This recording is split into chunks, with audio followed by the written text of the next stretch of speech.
Hello, Carolyn Stevens. You've heard the saying, people join an organisation and leave their boss. The major reason, not the second or third reason, but the major reason people leave their jobs is because of dissatisfaction with their immediate leader or manager. My boss was certainly the motivator for me to resign at least once in my career.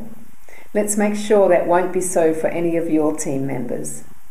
When a valued team member leaves your team, the cost of replacing them is huge.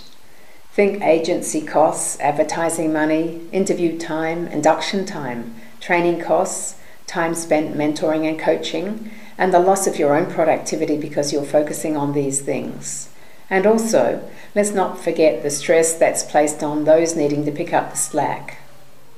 Opportunity costs are huge too. It takes more than a couple of months for a person to get up to speed. Missed opportunities are hardly ever measured, but you can be certain they'll run up a hefty tab. Why do exemplary leaders routinely keep their key people? One person said, "I would have moved on years ago if Andy wasn't so good to work for." I asked the Andy fan, well, exactly what is it about Andy that keeps you there? There are two things, he said. Firstly, he lets me know that he values me and my efforts. It's the stupid little things that tell me he appreciates me and my work, like genuinely asking how things are, like acknowledging me, like announcing my achievements, like taking time out to talk things through with me when I need his time, and like looking at things from my perspective rather than always from his. Secondly, he cares about my development and where I'm heading in my career. Sure, I like my job and the organisation looks after me financially, but that's not the be-all end-all. The second thing that keeps me truly engaged is that Andy wants me to develop and progress. He's frequently asking if I want to be involved in different assignments. He's arranged an executive coaching program for me. He invites me to meetings that he knows will broaden and strengthen me.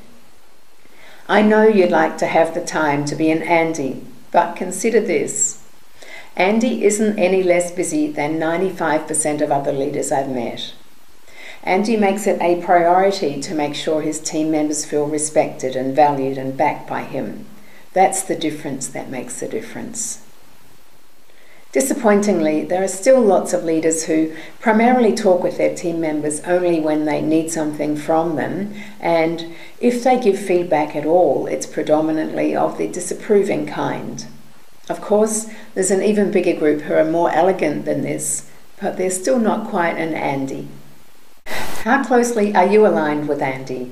Firstly, in terms of making sure your team members feel respected and valued.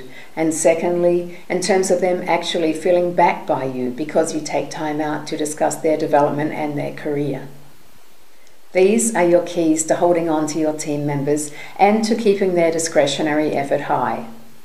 You'll potentially save your organisations thousands every year by retaining your key people and reaping the rewards of them being highly engaged, focused and productive.